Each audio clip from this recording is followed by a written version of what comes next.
시작을 하도록 하겠습니다. 이렇게 얼굴 뵙게 돼서 대단히 반갑고, 제가 간만에 또 지하철 타고 왔더니 좀 더워서 한 병만 마시고 시작하겠습니다. 아.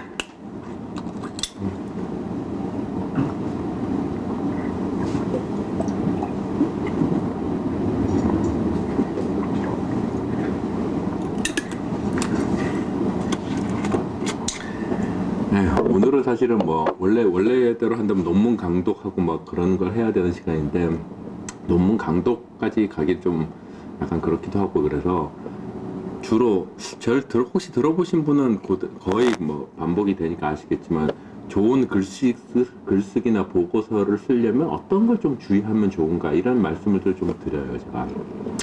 제가 뭐 어찌됐건 한 20년간 계속 보고서 쓰는 작업만 계속 해왔고, 그걸로 가지고 먹고 살았기 때문에, 제가 생각할 때 요 정도는 좀 주의해서 글을 쓰거나 보고서를 쓰면 참 좋겠다라고 생각되는 걸 마침 참고 문헌들도 있어가지고, 그걸 가지고 좀 설명을 드리고, 앞으로 글을 쓰실 일이 있을 때 좀 참고를 하시라 이래가지고, 특히나 논문 같은 거 쓸 때는 어떻게 쓰는 게 더 좋다라는 얘기를 가능하면 예제를 좀 들어보려고 하는데, 뭐 예제를 드리기가 조금 애매하더라고요. 그래서 하여튼 그냥 간단하게 예를 들면서 설명을 좀 드리도록 하겠습니다. 그리고 나서 이제 전체 수업에 대해서 어떻게 생각했는지, 어떤 점이 좋았고 어떤 점은 안 좋았는지, 어떤 걸 더 바란다면 어떤 게 있는지, 뭐 이런 것들을 좀, 그리고 혹시나 그동안 궁금했는데 만나지 못해서 못 물었던 거 있으시면 물어보시고 하면 될 것 같습니다.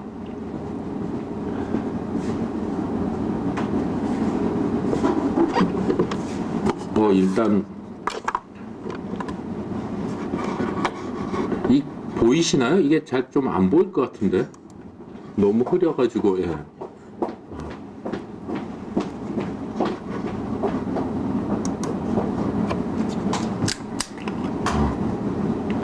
감사합니다. 이제 좀 보이시나요? 네. 예. 자, 먼저 좀 더 편안하게, 보고서나 이런 그런 형식을 가진 게 아니고 좀 더 편안하게 좋은 글쓰기를 하는 방법입니다. 다들 혹시 나의 문화유산 답사기라는 거 유흥준 님이 쓰신, 저기 어떤 직위는 모르겠는데 융진님이 쓰신 거를 보셨는지 모르겠는데, 제가 이걸 읽고는 조금 감명을 받았던, 첫 권밖에 못 읽었습니다만, 그 역사, 참 문화 이런 거에 대해서 참 편안하게 진짜 설명을 잘 해주시는구나, 이런 느낌을 되게 감명 깊게 받던 책 중에 하나입니다. 그분이 이제 어디 가지고 발표를 하시면서 좋은 글을 쓰려면 이런 걸 해라 라고 얘기를 하셨어요. 그것들을 이제 어느 기자가 정리를 한 내용인데, 뭐 첫 번째가 이제 처음에 이제 전체 틀에 대한 얘기들을 하고 있어요. 그러니까 제일 먼저 할 게 주제를 장악해라. 즉 이게 시각이 뚜렷해야 된다는 거죠. 이게 어떤 글이다, 이런 것들을 좀 명확하게 보여줄 수 있어야 그 다음에 뭐가 가능하다는 그런 얘기를 보여주고 있습니다. 그래서 제목만으로 그 내용을 전달할 수 있을 정도로, 그러니까 어떤 글이든 딱 시작을 할 때 그 글을 딱 보면, 제목을 딱 보면 이 글이 이런 내용으로 구성되어 있구나 쫙 떠오르고, 이렇게 딱 될수록 대단히 중요하다라는 얘기를 하는 거고요. 그 글을 쓸 때 하나하나가 보면, 우리나라 말이 좀 그런 게 되게 있는데, 내용을 충실하고 정보는 정확해야 돼요. 그러니까 이게 진짜 너무나 당연한 말이지만, 컨텐츠가 없으면, 내용이 없으면 글이라는 게 살아있을 수가 없죠. 그냥 주장을 하고 막 이렇게 막 떠든 말, 이런 것들은 사실은, 그리고 거짓된 얘기를 하는 것들, 뭐 이런 것들은, 물론 소설은 픽션입니다만, 픽션이라고 하더라도 픽션을 어떻게 내용을 탄탄하게 구성하느냐가 중요한 거죠. 사람들이 이건 진짜 있을 법해, 아니면 이건 진짜 막 환상적이야, 이렇게 생각할 수 있는 그 내용을 어떻게 넣고, 그 정보를 또 정확하게 해야 되고, 내용은 충실하게 한다는 얘기가, 보면은 그냥 뭔가 명확하지 않은 내용들을 가지고 얼기설기 논리를 엮으면 그 논리 자체가 이렇게 빌 수밖에 없어요. 비면 사람들이 글을 보는 사람들이 어떻게 느끼는 거면, 뭔가 앞뒤가 안 맞는데? 앞뒤가 안 맞는다, 이런 얘기가 든다는, 이건 뭐 잘못된 정보인 것 같은데? 라고 생각하기 시작하면, 그에 대한 신뢰도가 확 떨어지기 시작하죠. 그런 것들을 좀 피하라는 얘기고, 세 번째는 이제 구성인데요. 그러니까 모든 글이 글뿐만 아니라 드라마나 이런 걸 보셔도 그렇지만, 흐름이 밋밋하면 재미가 없죠. 아무리 그게 뭐 강력한 내용을 가지고 있다 하더라도 제일 처음 위에서부터 그냥 계속 고함만 지르는 소리는 안 들리는 거와 마찬가지예요. 소리도 높낮이가 있어야 되고, 이 점에서 저는 강의를 참 못해요. 보면은 저는 계속 높아요. 막 흥분하면 계속 높아가지고 좀 문제가 되는데 하여튼 이 높낮이가 있어야 되고 그러니까 처음 시작할 때는 살짝 궁금증을 약간 높아서 약간 궁금증을 불러일으킬 정도가 됐다가 전개는 탄탄하게 그냥 쭉 흘러가도 돼요. 근데 이 전이 그러니까 뭔가 전환되는 이게 약간 굴곡점이 확 치고 올라가는 부분이죠. 뭔가 전환이 되는 부분, 뭔가 그 강력하게 내가 주장하는 부분 이런 것들이 평평하게 현황을 설명하다가도 이게 이슈고 내가 이걸 분석했어 이런 것들이 명확하게 되는 게 전개에서 나타나고 그 다음에 결론이 나와야 돼요. 그러니까 이건 뭐 쉬운 글이라고 쓴다고 하더라도 가능하면 그러니까 자기 일기가 아니라 간단한 소감문을 쓴다고 하더라도 이 내용에 대해서 난 이걸 참 처음에 약간 이게 기이해서 사람들이 흥미를 끌 수 있도록 내가 이걸 봤더니 나의 문화유산 답사기 이런 걸 봤더니 야, 참 진짜 역사를 재밌게 깔끔하게 설명했다 이런 걸로 살짝 흥미를 돋아주고 이걸 좀 주로 쓰겠구나 하고 그 다음에 이 내용은 뭐고 이 내용은 뭐고 이런 게 승이죠. 이렇게 가다가 특히나 뭐 이러면서 여기서 불국사를 소개했는 뭐 이렇게 딱 들어가면서 들어간다든지 해서 뭔가 변화를 주는 점이 있는 거죠. 그냥 스토리라면 소설이라면 보통 그냥 행복한 가정이 가다가 갑자기 뭔가가 퍽 터지는 거죠. 그게 뭐 하여튼 사고가 됐던 사건이 됐던 뭔가 그게 드라마의 대변화는 이렇고 재밌는 일일 드라마 얘기를 친다면 그냥 소소한 가정사를 계속 하다가 뭔가 가정에 큰 사건이 터졌어요. 누가 잡혀가거나 아니면 어디 사고를 쳤거나 이래가지고 완전 가정이 흔들릴 정도의 일들이 생겨야 그 다음에 얘기가 흥미진진하게 끝나가고 결말이 대화합이든 대붕괴든 그렇게 명확하게 나는 거죠. 그런 식으로 이렇게 해야 되는 거고 말이 그러니까 들어가는 말과 나오는 말이라는 건 여기 기하고 결을 얘기하는 거죠. 아까도 말했지만 처음 시작하는 건 가볍게라도 이제 사람들의 흥미를 끌 약간의 도움이 있어야 되고 결이 될 때는 항상 그동안 전개해온 승과 대전환을 이뤘던 전이 함께 머무러지면서 딱 마무리를 지어주는 이게 합치가 될 때 진짜 맛깔나고 재미있는 글이 됩니다. 그리고 당연히 이제 그 다음부터 이제 글을 쓸 때 좀 더 하나하나의 문장을 쓸 때 조심해야 될 얘기들인데 글 길이에 따라 호흡이 달라져야 된다는 것은 어떤 글이든지 사람이 쓰다 보면 특히 버릇이라는 게 있어요. 저도 상당히 옛날에는 문장을 되게 길게 쓰는 버릇이 있는 아주 안 좋은 작가, 그 사람 중에 한 명이었어요. 대단히 글을 갖다가 좀 길게 쓰는 편이에요. 그래서 뭐가 이거 어떻게 되고 이렇게 엮는 걸 되게 좋아했는데 사실은 문장을 가능하면 적당하게 한 사람이 호흡할 수 있는 이거는 특히나 소설 같은 글 쓰기에 더 그래요. 보고서 같은 글 쓰기하고 또 조금 다른 면인데 이렇게 재밌게 읽힐 수 있는 글에서는 적당하게 문장이 너무 짧지도 않고 너무 짧으면 튄다라는 얘기는 했다 이러면 재미가 없죠. 일단 흘러가는 게 안 보이잖아요. 이 정도까지는 재미가 없고 너무 그래서 이게 어떻게 됐는데 어쩌고 저쩌고 이렇게 되면 이제 이해도 안 되고 앞뒤가 연결이 안 되기 시작하는 거죠. 이 두 가지의 딱 중간 정도가 되는 게 좋은 글의 아주 얘기니까 항상 한 문장을 어떻게 구성할까도 글 전체와 더불어서 사실 생각하면서 쓰는 게 대단히 좋아요. 이거는 진짜로 중요한 건데요. 이 대부분의 사람들은 자기 글을 쓸 때 이 글을 누가 읽을까에 대한 고민을 별로 안 해요. 그냥 내가 쓰고 싶은 걸 쓴다라고 생각하는데 이거는 본격적으로 글을 쓰는 사람들은 절대로 하지 말아야 될 일 중에 하나예요. 왜냐하면 이게 예를 들면 레포트를 쓴다고 하더라도 레포트는 교수가 읽는 거죠. 이 교수가 어떤 생각을 가지고 이 레포트를 읽을까? 즉, 이 교수의 관점을 갖다 글에 반영해주지 않으면, 독자의 관점을 글에 반영해주지 않으면, 자기 글만 써놓으면 교수가 이해를 잘 못할 수도 있고, 교수 관점에서 이런 건 빠졌는데 저런 건 빠졌네 이렇게 생각할 수도 있어요. 이건 내가 흥미가 있는 게 아닌데 이렇게 생각할 수도 있고요. 레포트를 예를 들어, 물론 레포트를 보는 교수는 점수를 매겨야 되기 때문에 좀 다른 관점에서 봐주지만, 그게 아닌 일반 독자들이나 이런 사람들은 안 봐줘 버리죠. 자기 흥미가 없으면. 이거 뭐야, 이거. 나 아무 관계도 없는데? 이거, 내가 필요한 정보가 없는데? 저희가 보고서를 쓸 때도 사실 마찬가지지만, 특히나 그냥 글을 쓸 때는, 그러니까, 신문 같은 데다가 기사를 쓸 때도, 이게 어떤 사람들이 주로 볼까? 어떤 사람들이 여기 관계가 있을까? 그 사람들은 어떤 거에 관심이 있을까? 이런 얘기들을 해줄 수 있느냐, 없느냐에 따라서 완전히 다른 글의 전개, 혹은 글의 내용을 채울 수가 있어요. 이걸 항상 생각하는 것.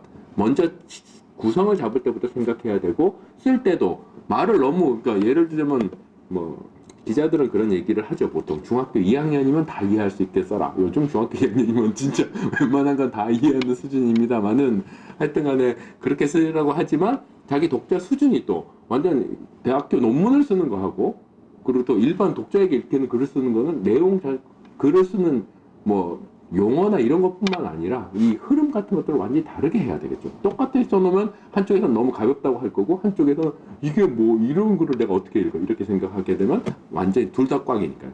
왜냐? 글이란 건 항상 자기의 의사와 의견을 갖다가 남에게 전달하는 수단이에요. 전달이 되지 않으면 글은 아무 소용이 없는 거예요. 전달을 시켜야 되는 거죠. 그걸 어떻게 전달시킬까 생각해야 된다는 거고 그러려면 독자를 상정하고 써야 된다 이런 거예요. 그래서 이거 아마 이분 되게 부지런해서 이런 것 같긴 한데 글쓰기와 매수를 맞춰라. 미리 말로 리허설 해보고 쓰기 시작하면 한 호흡으로 한 자리에서 끝내라. 이건 약간 짧은 글을 쓰신 분들의 얘기긴 해요. 약간 한 파트, 이분은 하나의 문화유산에 대해서 쫙쫙 쓰시고 뭐 이런 걸 많이 하셨으니까 더 그럴 거고. 그리고 근데 대충 매수를 맞추는 건 상당히 중요해요. 왜냐하면 매수가 정해져야 대체적으로 자기가 그 안에 어떤 내용을 어느 정도 분량. 그렇다고 아무리 맛깔나게 쓴다고 기가 중요하다고 해가지고 막 포인트를 줘야 된다고 기를 갖다가 10장 중에 한 4장 써버리고 하면은 뒤에 쓸말이 없어져 버리잖아요. 이런 식으로 글을 쓰다 보면 글의 비율도 안 맞고 문제가 좀 생기기 좀 많죠. 전체 매수 속에서 예를 들면 그래서 보통 논문들은 20매 이건 뭐 출간의 문제이기 때문에 한정을 하지만 20매로 한정을 해요. 20매로 한정할 때 그럼 서론으로 들어갈 때 한 두세 매 들어가고 마지막 변론으로 한 두세 매가 들어가야 되니까 나머지 한 15매 정도 14에서 15매가 본문인데 보통 아주 핵심적인 내용을 쓰는 게 한 대여섯 페이지가 되니까 앞에 전개하는 게 한 10페이지 정도 되는 거죠. 그게 여러 가지 이슈도 제기하고 방법론도 설명하고 이렇게 하면서 이렇게 들어가는 구성들을 생각을 하고 이것들이 어떻게 그 얘기들을 이 정도의 분량으로는 어떻게 채워 넣을까 이런 것들을 딱 해보는 게 대단히 중요하고 특히 읽히는 글들은 신문에 나오는 글이나 여러분들이 쓴 글 중에 다른 사람에게 읽히는 글들은 자기가 읽어보고 말로 해보는 게 대단히 중요해요. 말로 해보면 자기가 읽어보면 자기 써놓은 글을 읽어보면 이게 턱턱 막히는 글은 진짜 별로 이건 아니구나 이런 생각이 들 때 스스로가 들어요. 그러니까 그런 것들을 좀 미리 해보면 대단히 좋고 당연히 7번은 이제 재밌는 글을 쓰는 법이에요. 문법에 따르되 구어체도 놓치지 마라라는 거는 그 시대의 입맛에 맞는 글들을 좀 써주면 그 시대 사람들이 읽는 건 당연히 좋아하죠. 요즘 보고서에는 이렇게 쓰시면 안 됩니다. 마카라는 글을 쓸 때는 요즘 뭐 당근 이건 요즘 글도 아니지. 죄송합니다. 제가 요즘 세대가 아니라 가지고 뭐 이런 말 쓰면은 뭐 당근이지 뭐 이렇게 얘기 쓰고 하는 것들은 또 자연스럽게 써도 이제 소통이 되니까요. 이런 것들을 얘기하는 거고. 그리고 8번은 이제 진짜 글을 재밌게 쓰려면 사실은 사람들에게 그 만화나 그림화, 그러니까 애니메이션, 이게 드라마 이런 거는 다 보여주잖아요. 그러니까 그냥 눈으로 그 사람이 확인할 수 있기 때문에 사실들을 그냥 알 수가 있어요. 근데 글이 갖고 있는 또 다른 묘미는 사실은 사람들의 상상력을 자극하고 상상 속에서 그 장면들이 이렇게 흘러가도록 만들어주는 거예요, 사실은. 그렇기 때문에 항상 글 속에서 그 사람이 찾는 거는 단지 아주 뭐 정밀화 그리듯이 모든 걸 세세하게 묘사하는 걸 그리고 싶은 게 아니라 자기가 적당히 상상하면서 이게 어떤 의미가 있겠구나 이런 것들을 갖다가 찾아낼 수 있기를 대단히 바라요. 재밌는 글 쓰는 부분이에요. 그러다 보면 보고서는 행간을 읽게 하면 좀 안 돼요. 보고서는 딱 알아보게 써야지. 이 사람이 갑자기 장관이 윗사람이 막 생각하면서 이게 도대체 이 속에는 어떤 의미가 숨어 있는 건지 이렇게 생각하게 하는 건 아닌데 재밌는 글을 쓸 때는 이런 것들을 독자들로 하여금 자꾸 이렇게 부추기는, 자꾸 상상하게 하고 그 내용에 어떤 의미가 숨어 있을까를 보게 하는 것들이 대단히 중요한 방법 중에 하나예요, 사실은. 그래서 대부분의 그 영화나 소설 같은 거 좀 즐겨 보신지 모르겠는데 영화나 소설을 보면은 대부분 소설을 먼저 보고 영화를 보면 그 소설을 원작으로 한 영화를 보면 대부분은 다 재미없다고 생각을 해요. 그러니까 충분히 살리지 못했다고 생각을 해요. 왜 그런가 하면 말씀드렸다시피 소설 속에 그는 글로만 전달되게 되고 자기가 마음껏 상상할 수가 있거든요. 온갖 상상이 다 가능해요. 그렇게 막 펼쳐놨는데 영화를 딱 보면 영화는 보여줘야 되니까 한정을 확 할 수밖에 없잖아요. 시간도 짧고 그냥 한정을 딱 해버리면 야 이건 뭐야 이거 소설을 제대로 살리지도 못했고 이거 뭐 중요한 내용도 내가 생각할 때 중요한 내용이 또 다르고 그 장면 묘사가 다른데 감독이 생각한 게 다르고 뭐 물리적인 한계도 있지만요. 이러면 전부 다 대부분 다 망쳤다 이런 얘기를 듣는 거죠. 제가 본 영화 중엔 유일하게 그걸 망치지 않은 영화가 사실 반지의 제왕이에요. 혹시 그런 거 보셨는지 모르겠는데 그 원래 지금 반지 전쟁이라는 이름으로 우리나라에 처음 나왔었는데 이 판타지계 진짜 원류죠. 처음 만들어진 소설이거든요. 제가 그걸 진짜 오래전이네. 대학원 때 읽었으니까 대학원 때 그쵸 우연히 발견하고는 읽고는 그 톨킨에게 완전 빠져가지고 막 그 다음부터 판타지 소설도 좀 봤어요. 근데 그만한 소설이 잘 없더라고요. 하여튼 근데 엄청 재밌게 봐가지고 반지의 제왕 처음 영화가 나왔을 때 되게 좀 이거 진짜 나 엄청 실망할 텐데 이거 봐야 돼 뭐 이런데 너무 좋아하긴 하는데 이걸 봐야 돼라는 걸 되게 망설였었어요. 근데 그 피터 잭슨인가요? 그 감독이 진짜 대단해. 그 당시로는 그 획기적으로 진짜 3부작을 거의 처음일 거예요. 3부작 영화 이런 거 부작 영화를 거의 처음 만들었을 텐데 3부작 영화? 뭐 그것도 좀 이상했는데 딱 처음 딱 흘러가는 첫 그 반지의 제왕 첫 편을 딱 보고 나서 야 이 감독은 진짜 천재다. 그러니까 3부작을 만들 수밖에 없다는 게 완전히 이해돼. 그 스케일을 생각하면 저 같은 사람 볼 때 당연히 3부작이 보고 나니까 이해가 되더라고요. 그리고 그 속에서도 물론 좀 아쉽게 몇 가지 빠진 게 있지만 핵심적인 내용은 다 닮으면서 그걸 아기자기하게 다 꾸며놓은 거예요. 이야 이런 사람도 역시 천재도 있구나라는 생각을 하게 된 영화긴 한데 옆으로 샜다. 하여튼 중요한 건 그게 아니라 그런 식으로 이제 화면으로 나올 수 있을 정도 그 화면들이 내 머릿속에 상상된 것들이 막 이렇게 나올 수 있을 정도로 해주고 그 속에 또 의미가 그 안에 어떤 의미가 담겨있는가. 반지 제왕을 말로 듣자면 이 반지를 그냥 갖는다는 게 아니고 이 가졌을 때 갖는 부담감과 그 유혹, 악마의 유혹들이 어떤 것들인가 이런 것들을 갖다가 막 의미를 생각할 수 있도록 해주는 것.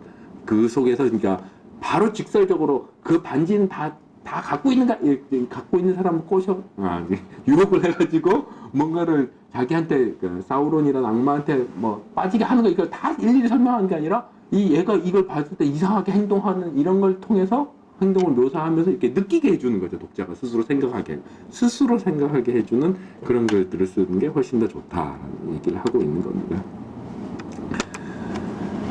자, 그 다음에 또 중요한 것 중에 하나, 이 재밌는 글, 독자를 위한 글을 쓸 때는, 그러니까 호소하라고 얘기를 하는데, 보통 이제 저 같은 사람이 특히나 그렇습니다만, 이 글을 오래 쓰고 이러다 보면 자꾸 가르치려고 들어요.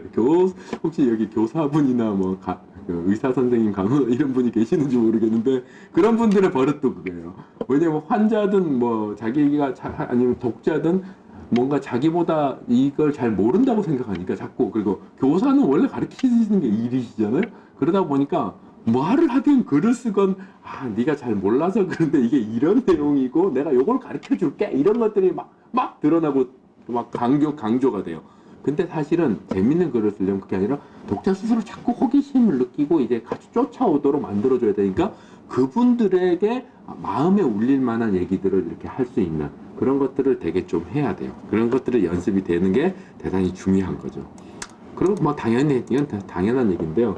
글을 잘 쓰려면 진짜 많은 글들을 읽는 게 더 중요합니다. 이건 뭐 특히 좋은 글 근데 이게 보면은 글도 좋은 글이 있고 아무리 유명한 글이라도 좋은 글도 있고 나쁜 글이 있어요. 그래서 배우고 싶은 글을 이런 것들을 조금 열심히 해보라 라고 많이 얘기를 해줘요.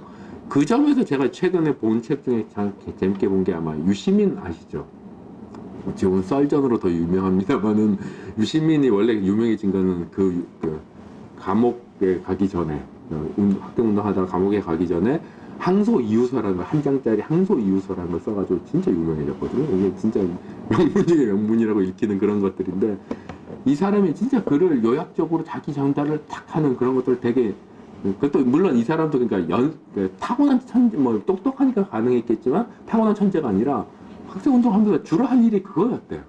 이런 호소문 쓰기 뭐 이런 거 있잖아요. 그러니까 선언문 쓰기 이런 것만 한데 그거는 이제 돈이 없으니까 이 사람이 할 수밖에 없는 게 이게 짧은 글 속에서 자기 생각을 다 집어넣고 자기 생각이 아니라 주장을 다 집어넣고 이게 사람들이 호소할 수 있어야 되니까 그렇게 압축적으로 글을 쓰는 이 A4인가 뭐 A4는 아니겠죠. 하여튼 그 전단지 같은 그 하나에 그 생각을 다 담는 연습을 그렇게 많이 했대요.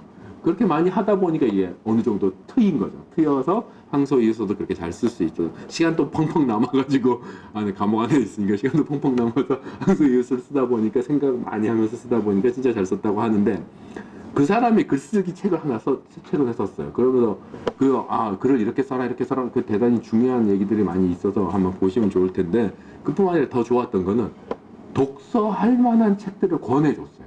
이런 책은 좀 읽어보고 참 좋다. 이게 되게 중요한 거예요. 사실은 막 읽는 것도 중요하지만 그런 것들을 좀 하실 수 있으면 대단히 좋을 것 같아요. 그리고 다음번엔 그걸 또 여기다 좀 써드려야 되겠다. 예, 하여튼 그리고 피해야 할 금기 사항은 당연히 이런 겁니다. 뭔가 자기 딴에는 뭔가를 해보고 싶어서 막고 비비고, 그러니까 이 은유를 준다고 해도 비비고라는 얘기가 아니거든요. 그러니까 괜히 이거 뭐 아주 화려한 수사를 쓴다든지 너무 뭐 엄청나게 뭐 이렇게 이런 것들을 너무 많이 쓴다든지 이런 게 별로 좋은 글이 안 되는 이유가 너무 과장되면 그게 생명감이 사라지거든요. 그래가지고 너무 멋부리거나 치장하거나 뭐 늘 쓰는 말을 쓰거나 제가 잘 쓰는 말입니다만 저도 이런 걸 보고 나서 접서 쓰는 벌써 많이 없었어요. 저는 앞뒤가 그러니까 맞아야 문장이 앞뒤가 맞아야 된다고 생각돼가지고 그래서 그리고 그러나 이런 얘기들 되게 잘 썼었거든요. 근데 이렇게 쓰니까 이 사람들 얘기를 자꾸 듣다 보니까 그래 그게 없어도 사람들은 다 읽으면서 다 그렇게 해석하는데 내가 굳이 그걸 넣어가지고 더 오래 매끄럽지 않게 만들 필요가 없겠다라는 생각을 하게 됐어요. 하여튼 그런 식으로 너무나 이게 늘어지고 하는 글들을 쓰지 않고 뭐 멋부리고 이런 것보다 정확하게 전달을 하는 글을 쓰되 사람들의 상상력을 자극할 수 있게 쓰는 것들이 중요하다. 진짜 어렵죠. 어렵긴 한데 그런 것들을 생각하면서 쓰다 보면 이게 좀 많이 좋아요. 그리고 끝나고 나면 당연히 한 번 더 읽어보고 자기 글을 솔직히 말씀드려서 저는 제 일로 보고서를 쓰고 나면 다시는 보지 않아요. 왜 다시 보지 않느냐면 특별한 일이 있지 않으면 다시 보면 너무나 부끄럽거든요. 너무나 항상 다시 보면 고쳐야 될 게 나와요. 이 너무 부끄러워 이래가지고 막 그런 것 때문에 좀 안 보긴 하는데 진짜 원래대로 하면 진짜 발간하기 전에 꼼꼼히 한 번 더 읽어보고 윤문하고 그러니까 다시 고치고 손질을 해야 되고 가능하면 이것도 진짜 자기 책을 쓸 때 이런 걸 하는 게 진짜 중요해요. 남에게 읽혀서 그 얘기를 듣고 그래서 좀 유명한 책들은 보면 이 책을 끝까지 읽고 거기에 의견을 달아주신 누구누구에게 감사합니다. 이런 것들이 꼭 나와요. 특히 대가들에서 저게 보면 그런 것들을 좀 꼭 하는 게 되게 좋고 가능하면 그쵸. 가능하면 사람들이 즐겁게 읽지만 아주 자기가 꼭 소개하고 싶은 전문적인 사람들이 이런 것도 있었네 이런 것들 하나씩 넣는 그런 것들을 하면 아주 좋겠죠. 이런 것들 하고 그리고 뭐 이거는 뭐 이 사람이 이제 재밌는 글을 쓰는 사람이다 보니까 얘기를 하는 유흥진이라는 분이 그러다 보니까 어떻게 자기의 연륜 같은 것도 좀 보여주고 그렇다면 독자하고 너무 이렇게 떨어지지 않게 좀 신선한 글도 쓰고 그러니까 다양하게 이렇게 조화를 시키면서 잘 써봐라 이런 얘기인 거죠. 그러니까 자기의 연륜 그러니까 치졸하게 그러니까 젊은이들의 글에 쫓아간다고 해서 젊은이들의 감색에 쫓아간다고 해가지고 뭐 아까 말했지만 당근이 이런 말만 계속 늘어나 놓으면 이 사람 너무 품격이 없어 보이잖아요.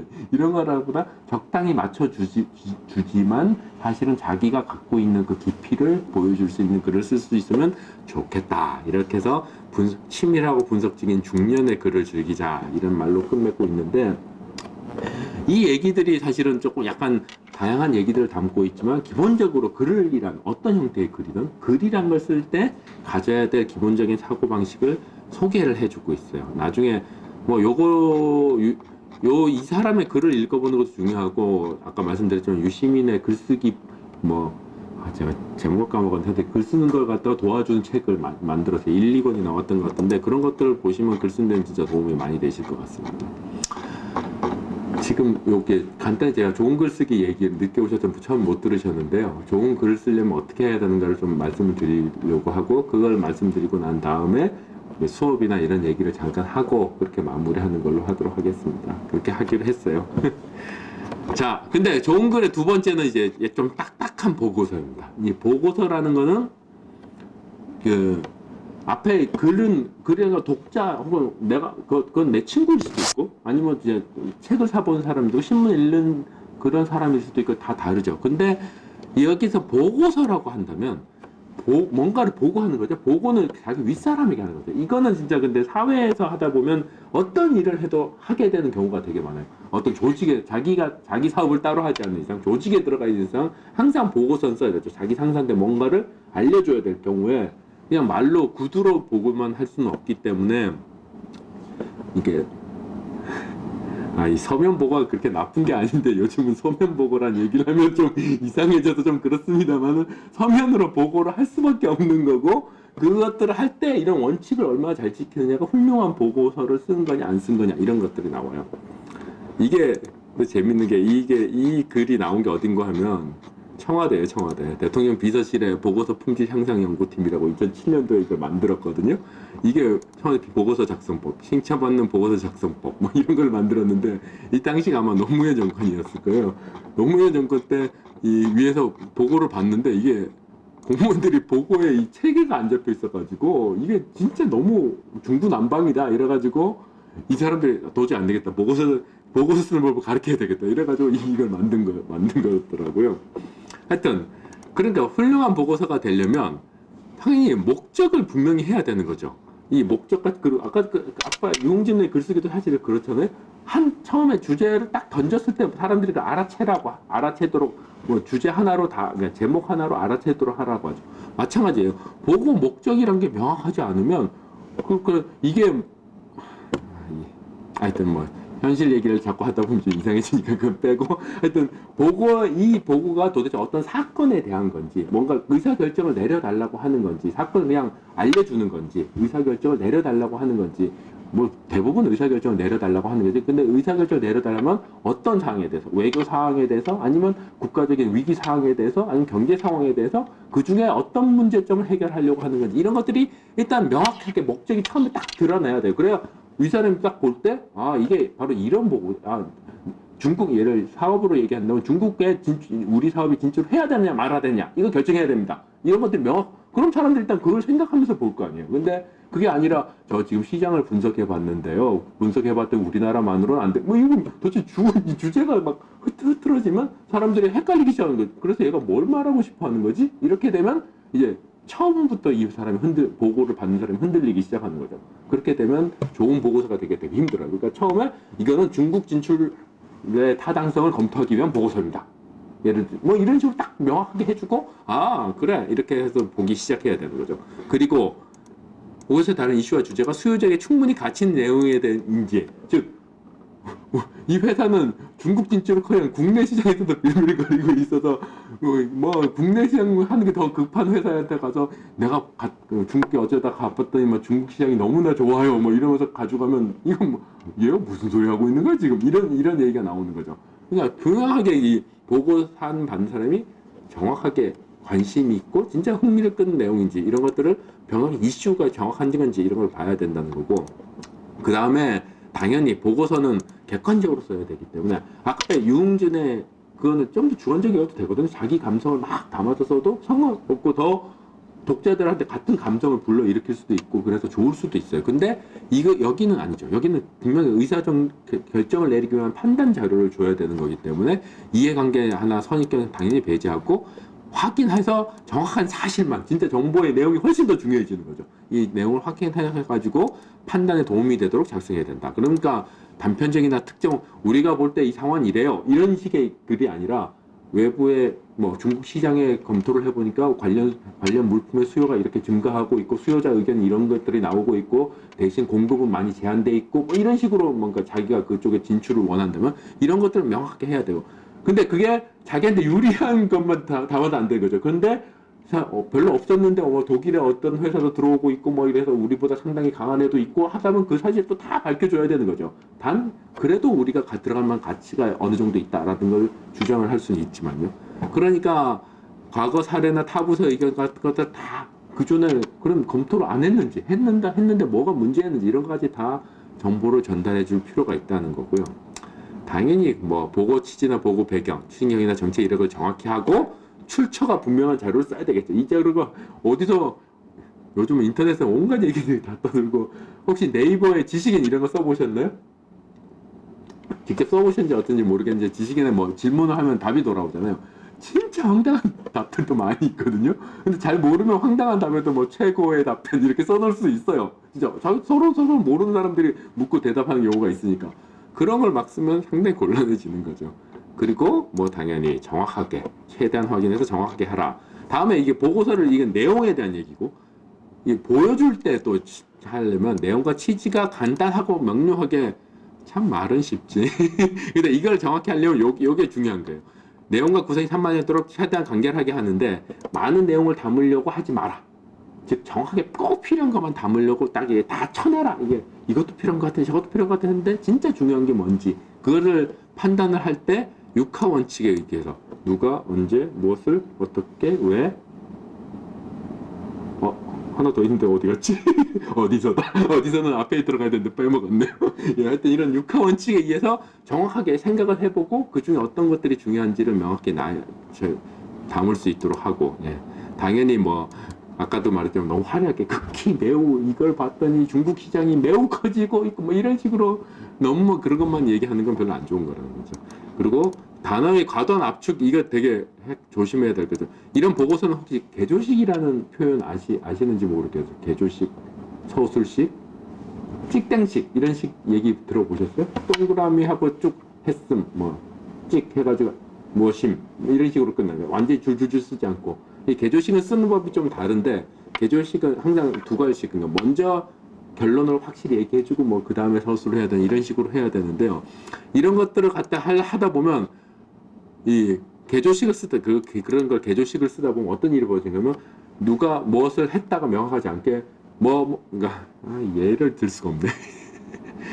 그러니까 누가 뭘 했다를 그러니까 조사를 막 빼요. 그러니까 간단하게 써야 되니까 조사를 막 다 빼버리고 그러니까 홍성민이 보고서에 대한 발표를 했다를 홍성민 보고서 발표. 그럼 홍성민의 보고서를 발표를 했다는 건지 홍성민이 보고서를 발표를 했다는 건지 이 정확하지 않은 얘기들이 막 나열될 때가 있어 단어들이. 이런 것들을 피하기 위해서 정확하게 하였음 뭐 이런 식으로 해가지고 약간 서술식의 냄새가 나면서 이 주어 객체 이런 관계를 명확히 하라는 얘기입니다. 그 다음에 당연히 목적은 충실히 담아라 이런 얘기고 또 하나 글을 쓸 때는 당연히 추가 설명을 근데 간략하게 쓰라고 했다고 해서 자 중국 시장이 커지고 있고 수요가 너무나 커지는데 진출한 기업은 많지 않아서 가야 됩니다 라고 써놓으면 누가 그래 라고 하겠어요? 당연히 그 충분한 내용을 담아야 되는 거죠.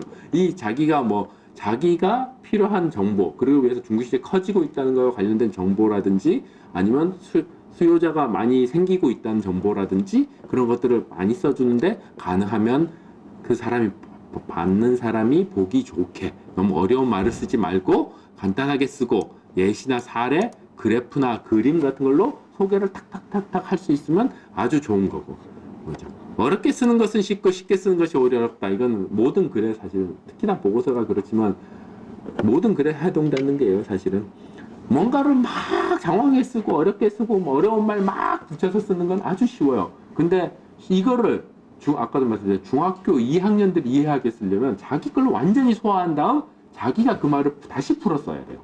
이 내용들이 진짜 어려운 거죠. 그래서 충분히 이해한 다음에 보고서를 또 써야 된다라는 것들을 보여주는 거고 그리고 뭐 당연히 그 보고서라는 거 아까 말했지만 추가 자료 이런 것들은 붙을 수 있지만 그 자체로서 모든 사람 그 필요한 정보는 다 담고 있어야 되는 거죠. 의사결정을 할 수 있도록 다 담고 있어야 되는 거고 뭔가 자기가 자기 보고서를 보다 보면 또 생각나는 게 이런 걸 보다 보면 이 사람은 사장님이 이런 거 궁금하겠는데 이런 생각이 들 때가 있어요. 그런 것들이 남겨놔 있으면 완결된 보고서가 아닌 거죠. 예를 들면 그래? 중국 시장 진출이 수요가 그렇게 커져? 아까 잠깐 말씀드렸죠. 그렇다면 근데 다른 회사는 없대? 이런 것들이 당연히 생각날 거예요. 그러면 그 다음 의문에 대해서 딱딱 답을 제시한 내용들이 차례대로 들어가 있으면 이게 진짜 훌륭한 보고서고 사업계획서가 되죠. 그런 것들을 갖다가 의문사항을 체크하면서 이렇게 넣으려고 하는 것들을 갖추는 게 당연히 중요하고 이거는 정책적으로 더 중요한 거긴 한데요. 항상 시점이 너무 늦은 거, 중국에 다 진출하고 끝난 다음에 중국이 중요해요. 뭐 이러면서 가봐야 아무 소용이 없는 거와 마찬가지로 딱 정확히 최적의 시점을 갖춰서 보고하는 게 대단히 중요하다. 이런 얘기를 합니다. 혹시 지금까지 얘기 듣고 궁금한 점은 별로 없으시겠죠? 좀 대단히 다들 피곤하신 것 같아요. 그래서 간단하게 이제 어떻게 보고서를 쓰는가에 대해서, 그러니까 특히나 논문을 같이 쓰는 걸 좀 위주로 해가지고, 그러니까 어떤 저희는 이제 학술적인 것들을 여러분들이 사실은 그렇게까지는 안 쓰신다고 듣긴 들었는데, 혹시 쓰실 경우가 생기거나 그럴 때 보고서도 사실은 어느 정도 이런 걸 갖추는 게 좋으니까요. 논문 쓸 때 그거 가지고 말씀을 좀 드려보겠습니다. 일단 서론은 그러니까 아까 말했던 기에 해당되는 거죠. 들어갈 때 연구 배경, 필요성과 중요성, 의의 이런 것들이 여기에 어느 정도 담겨져요. 이게 진짜 중요한 죄송합니다.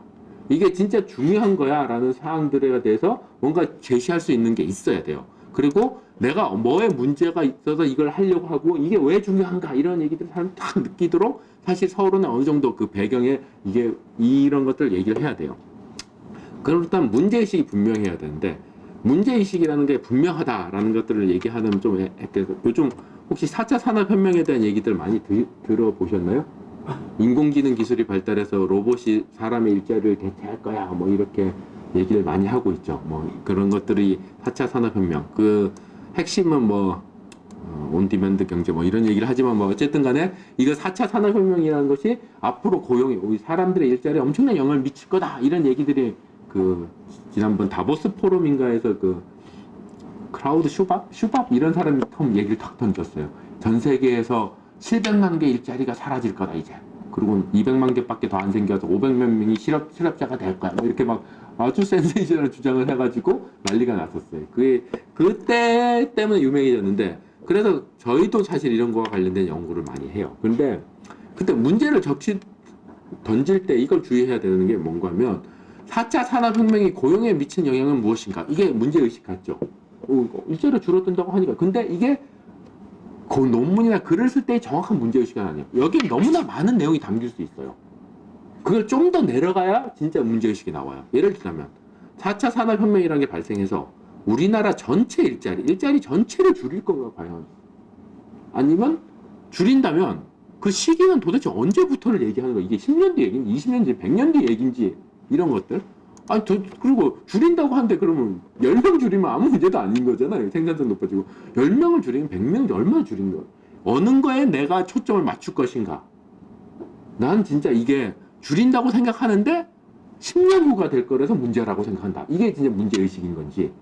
아니야. 줄이지 지금 10년 뭐 시기도 당연히 중요하고 이게 다 들어가 있는 문제의식이 되겠지만 그게 아니라 이게 진짜 우리나라 일자리 반을 날려버릴 거야. 이렇기 때문에 중장기적으로 한 뭐 20년 후에 올지도 모르겠지만 반을 날려버릴 거니까 이게 대비해야 돼 지금부터. 이런 얘기를 하고 싶은 건지 이런 것들을 명확히 해야 되는 거죠. 우리나라 전체가 아니라 또 저 같은 경우에 과학기술 정책 연구원에 있기 때문에 과학기술 전문가 같은 경우는 또 얘기가 달라져요. 기술이 기반으로 돼서 산업이 변한다고 하니까 기술자들은 더 많이 필요한 거 아니야? 이런 얘기도 있고 아니야 인공지능이 기술자도 다 대체할 거야 라는 얘기도 있어요. 전 여기에 더 관심이 있죠. 그러니까 어떤 특정 부분에 대한 물음인지 그럼 또 증명해야 될 내용과 전개 방식이 첫 번째하고 두 번째는 완전히 달라지거든요. 이런 것들이 문제의식을 분명히 한다는 얘기예요. 그렇게 해서 뭔가 그렇다고 또 이건 전부 다 양에 대한 얘기인데 고용의 계약 관계, 즉 우리는 보통 회사에 그냥 고용이 돼서 일을 하잖아요. 그게 뭐 정규직도 있고 비정규직도 있고 여러 가지 형태가 있고 아니면 뭐 사실 자영업자 하시는 분도 있고 프리랜서도 있죠. 어쨌든 이 계약 관계가 4차 산업혁명이라는 기술혁명이 생기면 엄청 바뀔 거다라는 얘기도 해요. 그런 것들이 중심이라면 또 이 문제 근래 이 내용이 완전히 달라져야 되겠죠. 그런 게 식으로 문제의식을 얼마나 명확하게 좀 더 내려서 자기가 짚어내느냐가 이 좋은 글을 시작하는 첫째점이 되고 거기에를 명확히 해야 된다라는 걸 좀 예로서 말씀드린 거예요. 가능하면 논문을 쓸 때는 또 이걸 그렇다면 어떻게 분석할 것인지까지 가능하면 기존의 연구는 근데 이 관련돼서 하려면 4차 산업혁명에 대한 연구가 뭐가 있었고 어떤 것들을 얘기했고 뭐 이런 것들을 좀 해야 되는 거죠. 이게 특히 분석 방법론이 중요하면 아예 장까지 따로 해서 기존 연구와 달리 나는 이런 부분에 기존 연구는 뭐 500만 줄인다는 얘기만 했는데 나는 과학기술 전문가에 대해 초점을 맞추겠어. 나는 고용관계에 초점을 맞추겠어. 뭐 이런 것들을 명확히 해서 모형 분석의 틀을 잡고 그거에 따라서 적절한 분석 방법을 써야 되는 거죠. 이게 4차 산업혁명 생각보다 4차 산업혁명과 고용 앞에 얘기 그 주제로 돌아간다면 도대체 이제 핵심 기술이 뭐냐 도대체 4차 산업혁명이라는 게 앞으로 벌어질 산업혁명이 인공지능 기술에 기반해서 로봇들이 나타나는 건지 바이오 기술에 기반해서 사람이 사이보그가 되는 걸 얘기하는 건지 3D 프린팅이라고 해가지고 모든 물건들 사람의 장기까지도 찍어내는 세상 프린터로 다 찍어내는 세상을 얘기하는 건지 뭐 이런 것들을 명확히 해야 될 거고 이런 것들이 그러니까 이것들을 명확히 해야 되는 거는 앞에 문제의식은 고용과 연결되는 건데 그 중에서도 전체 일자리라면 어떤 것들이 영향을 미치는 건지 산업하고 어떻게 산업 경쟁력이나 생산 방식의 변화를 얘기하는 건지 아니면 인공지능 로봇에 의한 전문 인력 대체를 갖다가 얘기할 것인지 이런 것들에 대해서 명확히 해야 되는 거죠. 그리고 이런 것들을 명확히 하고 나서야 분석할 자료가 있는지 그게 또 예를 들면 핵심 기술이 산업에 영향을 보려면 이게 무슨 뭐 기술이 어떻게 산업의 경쟁력 원천을 바꾼다고 하는데 그런 기술들 바뀌는 것들이 도대체 어떤 모습으로 나타나는 문헌 자료가 있는지 분석 자료가 있는지 사람한테 물어봐서 해야 되는 건지 이런 것들이 명확히 해야 되는 거죠. 대부분 생각해보면 이건 무슨 증거 자료가 통계적으로 나오긴 되게 그러니까 예를 들면 어떤 산업들이 몇 퍼센트 변했다 이런 게 나오기는 힘드니까 정성이나 정량 조사를 따로 전문가들에게 해서 하는 방법을 많이 쓸 거고 고용의 변화 방향이나 크기에 대해서 얘기를 하려면 요즘 많이 얘기하는 빅데이터 분석을 통해서 영향력이 어느 정도 될 거다. 빅데이터 분석이라는 거는 단지 수뿐만 아니라 사람들의 벌써 SNS로 신문에서 많이 하죠. 신문에서 이제 사람들의 의견을 취합할 때 많이 쓰지만 전문가들이 많이 써놓은 책자나 이런 것들을 분석할 때도 빅데이터 분석이 가능하고 서지 분석 같은 것들로 그렇게 했다면 좋은 건지 정성 분석을 할 때도 사람들 말의 의미망 분석이라고 해가지고 조금 더 의미를 두는 것들을 쓰는 것들이 이런 얘기를 할 때 더 좋지 않을까라는 얘기를 할 수가 있는 거죠. 이거를 위해서 사실은 이게 제가 4차 산업혁명 노동시장 뭐 이래가지고 이건 연구한 건 아니에요. 그냥 기존의 일들을 그냥 조금 모아가지고 이렇게 써놓은 것들인 건데 이걸 때 그러니까 딱 서론을 쓸 때 이건 발표 자료예요. 순전히 좋은 보고서나 논문이 아니고 발표 자료인데 이렇게 썼던 거죠. 다가오는 미래 사례. 진짜 이거 혹시 보셨는지 모르겠어요. 이세돌과 저 이거 보고 진짜 완전히 가슴이 먹먹했거든요. 이거 같아서 인류를 지켜내기 위해서 자리에 앉는다 뭐 이런 얘기 썼어. 가디언 아니면 미래 패권을 향한 시합과 같이 느껴진다 뭐 이런 얘기를 막 했어요. 근데 이게 세 번째 대국이었는데 저는 진짜 처음에는 이세돌을 컴퓨터가 이길 거라는 꿈에도 생각을 못 했거든요. 당연히 말도 안 된다고 생각을 했어요. 바둑이란 세계는 다르기 때문에 그건 단지 수싸움이 아니기 때문에. 근데 1, 2판을 뭐 어처구니 없이 깨지는 거예요. 3판에도 거의 불리해졌어요. 이게 하얀 돌이 알파고에게 큰 집을 지었는데 이 집을 깨지 못하면 무조건 이세돌이 지는 거예요. 그러니까 여기 들어가가지고 이제 흑이 살아보려고 막 그냥 온갖 짓을 다 하는데 내가 봐도 안 되는 것 같은데 진짜 이 세계 최고수가 그 뭔가 하나 만들어 보려고 여기를 찔러보고 저기를 좀 수를 만들려고 진짜 필사적으로 노력하는 게 보이는 거예요. 막 이제 가슴이 막 뭉클뭉클해지면서 영화 터미네이터의 존 카터라는 애가 원래 1편의 주인공이었는데 그 애 아버지죠. 애 아버지가 터미네이터와 싸우다가 죽잖아요. 그때 그 처절하게 싸우잖아요. 진짜 상대도 안 되는데 그 모습이 막 떠오르고 막 그러더라고요. 나만 그런 건 아니었던 것 같아요. 누군가가 이 댓글에 우리의 돌 카터 뭐 이렇게 써놓고 막 그랬었어요. 뭐 하여튼 이런 얘기를 딱 던지면 사람들이 흥미가 확 생기잖아. 흥미가 좀 생기시죠? 아닌가? 나만 그런가? 하여튼 이런 얘기를 던져서 일단 흥미를 딱 끌어들이는 게 중요한 거죠. 그리고 자 봤더니 기술 앞으로 다가올 변화에 대해서 사람들이 이런 거 전문가들이 이렇게 전망을 하더라. 고용 형태가 변할 거다. 44%가 얘기를 했다. 사회경제적으로는. 그 기술들이 이런 기술들이 바탕이 된다. 근데 이 기술들이 보면 모바일 인터넷, 클라우드, 빅인터넷, 사물 인터넷 이런 건데 이게 다 인공지능으로 연결되더라. 뭐 이런 얘기를 막 하는 거지. 이게 서론이고. 아까도 말했지만 그게 언제? 지금 당장도 이만큼이나 기술들이 영향을 보이고 있고 2020년 되면 인공지능도 벌써 영향을 줄 거다라고 얘기하고 있더라. 이런 얘기를 막 시작하면 사람들이 이제 진짜 다가오는 미래 사회에 대해서 생각을 시작하겠죠. 이런 것들이 이제 기회예요. 끌고 그래서 뭐 목표는 뭐고 그렇다면 여기서 산업 경쟁력 이게 이런 AI라는 걸 진단을 해서 보면은 이게 핵심 기술들이거든요. 어떤 기술들이 어떻게 영향을 미치고 이런 얘기들을 하면서 이런 것들이 산업 경쟁력을 발전시키는 이게 핵심이 인지 기술을 통한 개개인의 모든 개개인의 요구에 각 사람의 요구에 다 맞출 수 있는 산업이 생긴다는 게 4차 산업혁명의 핵심이거든요. 이런 다양한 컴퓨터 기술에 의해서. 그래서 이런 게 뭐 다 로봇으로 대체되고 얘는 키바 로봇, 얘는 뭐라고 하지? 백스터라는 로봇인데 사람 일 대신 일을 해줄 수 있는 로봇 이런 것들이에요. 네. 이런 것들은 막 기술 그래서 산업이 이렇게 바뀔 거야 이런 얘기들 하는 게 전개가 되는 거죠. 그래서 그런데 그 예시를 좀 더 이해하기 쉽게 하기 위해서 사람들에게 이런 걸 던지는 핵심 요소가 왓슨이 퀴즈 왕 된 애거든요. 컴퓨터인데 인공지능 컴퓨터인데 퀴즈 대결에서 사람 최고수들을 물리쳤어요. 얘를 이제 병원 진료에 쓰는 거예요. 환자에 대해서 사례 분석을 해가지고 기존 사례 분석을 해서 점수화시켜서 이런 치료법이 이 환자에게 가장 적당해요라고 제언을 해주게 하는 그런 프로그램을 벌써 쓰고 있어요 지금. 이런 얘기들을 하고 그래서 산업 경쟁력이 이렇게 변하니까 고용도 변할 거야. 이런 얘기로 가는 거죠. 이런 얘기들을 갖다가 하는 순서를 가지고 제가 말씀드린 거, 이 4차 산업혁명 가지고 분석, 그러니까 이걸 진짜 분석한 건 아니고 전 문헌 가지고만 했거든요. 근데 실질적으로는 그걸 진짜로 우리나라에 미친 영향을 분석하려면 이걸 갖다 어떻게 분석할까? 통계는 당연히 없겠죠. 그러니까 산업 전문가에게 물어보는 방법, 이런 것들을 쓰겠다라고 생각을 하는 거죠.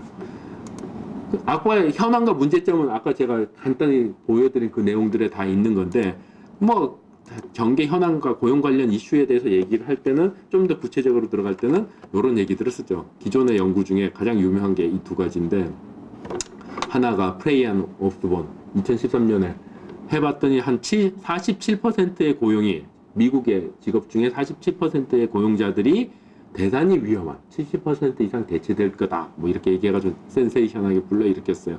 우리나라에서도 했고 근데 거의 반대되는 연구도 있어요. 그러니까 이거는 직업을 중심으로 해서 그렇고 사람이 실제로 하는 일을 가지고 한번 파악을 해보니까 우리나라 OECD 전체 국가의 평균으로 해도 한 9%밖에 대체가 안 돼. 뭐 이렇게 얘기를 하고 그중에 특히 우리나라는 낮아. 뭐 이런 얘기도 하고 막 그랬어요. 그러면 이제 당연히 이런 되게 이렇게 문제가 되는 서로 부각되는 이슈들이 뭔가 고용이 대체된다고 한다? 안 한다? 안 된다고 한다? 그렇다면 그 차이는 뭔가 원인은 뭔가 이런 것들에 대해서 얘기를 해야 되겠죠. 그런 문제점들에 대해서 충분히 얘기를 하고 특히 4차 산업혁명의 핵심들 아까 잠깐 뭐 키바나 이런 로봇들도 보여드렸지만 더 중요한 건 사실은 아까 얘기는 안 했는데 인터넷 공장 미국 사물 인터넷에서 다 연결시킨 공장을 얘기하는 거고 이런 것들이 스마트 공장 독일에서는 스마트 스마트 공장이라는 이름으로 이름을 정확한 이름을 까먹었어요. 하여튼 인더스트리 4.0네. 인더스트리 4.0 뭐 이런 식으로 해가지고 딱 그 얘기를 하고 있는 이런 얘기들이 나오는 것들을 소개하는 거죠. 그래서 고용은 이렇게 될 거야 라고 분석한 게 있어요 라고까지 하는 게 현황과 문제점이 되겠죠.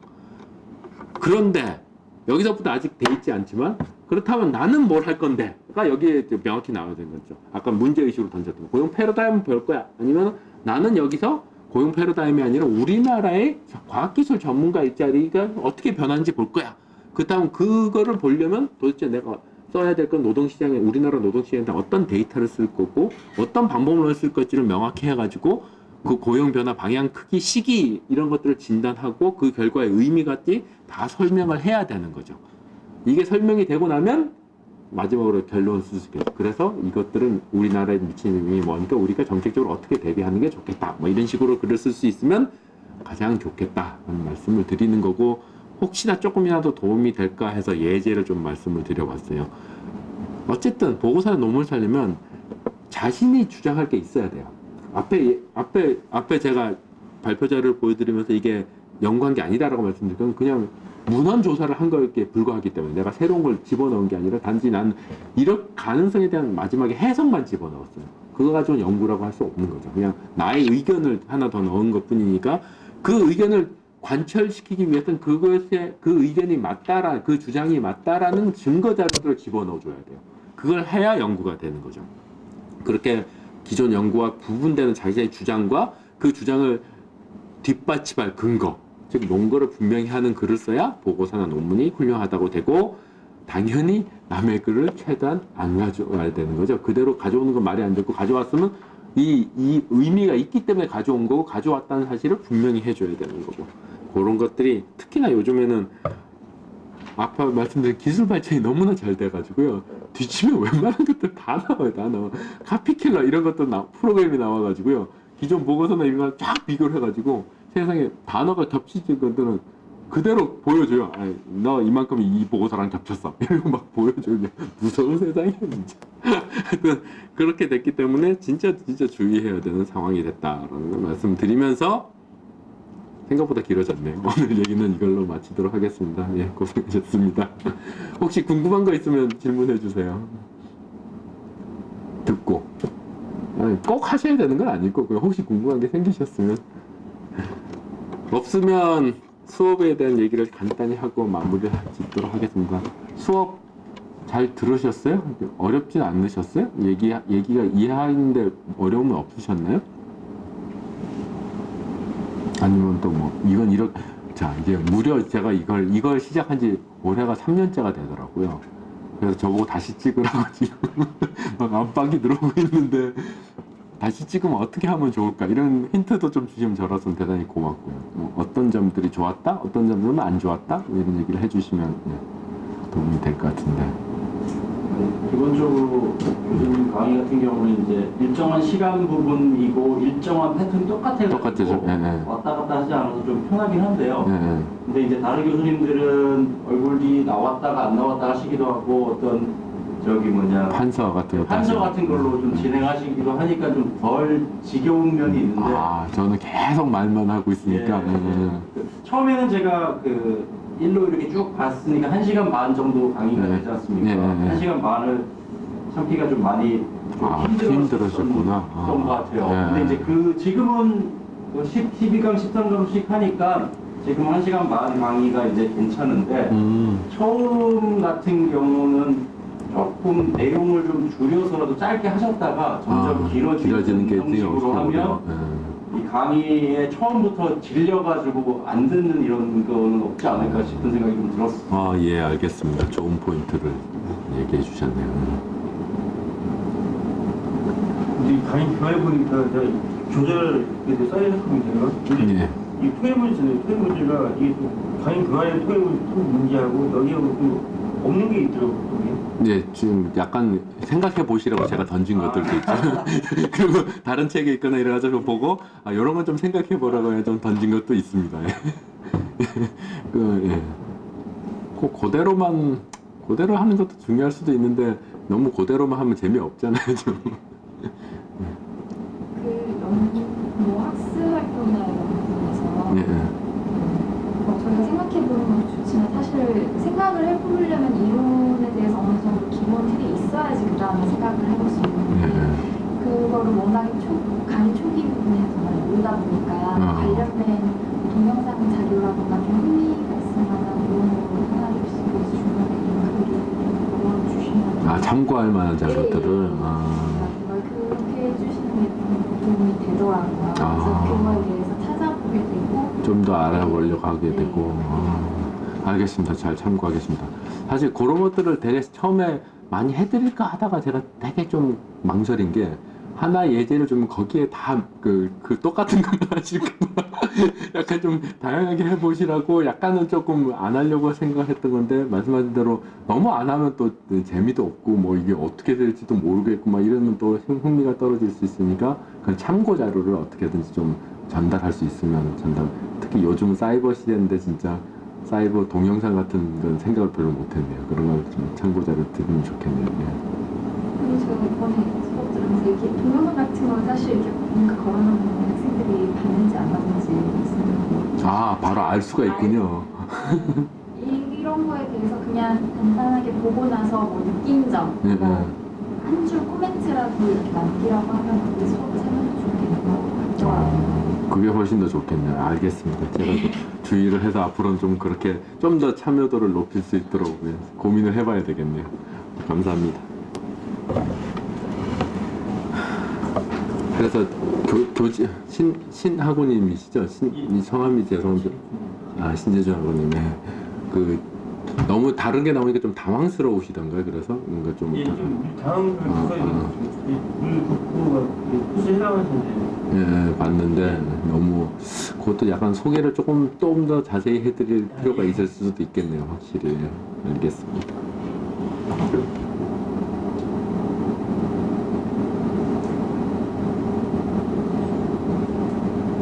예, 그러면 여기까지 오셔가지고 진짜 고생하셨고요.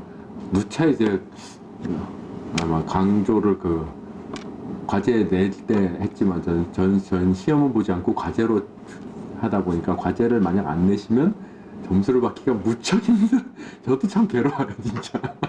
괴로운데 점수를 드릴 수가 없어요. 그러니 과제 아직 시간이 하루 정도 남았으니 오늘 사실 좀 종강 파티도 하고 하지만 어쨌든 참석하시고 하더라도 꼭 내주세요.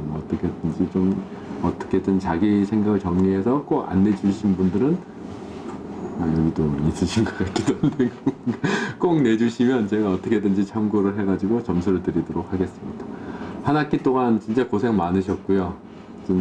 앞으로도 진짜 바쁘신 와중에 공부까지 하시느라고 힘드신 거 아는데 조금 더 하셔서 좀 더 자기 여러분들 학우님들 삶에 진짜 보탬이 되는 그런 학기를 보내셨으면 좋겠습니다. 네, 감사합니다. 네. 감사합니다.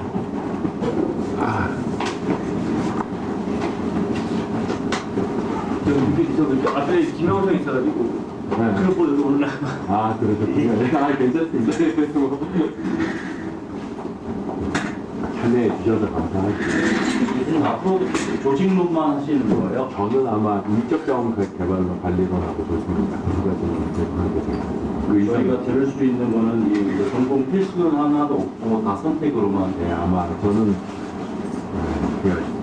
직장이 따로 있고 여기는 하나의 일종의 시간공사 같은 부탁을 받아가지고 제가 원래 노동경제를 전공하다 보니까 그렇게 부탁을 받아가지고 들어온 거라고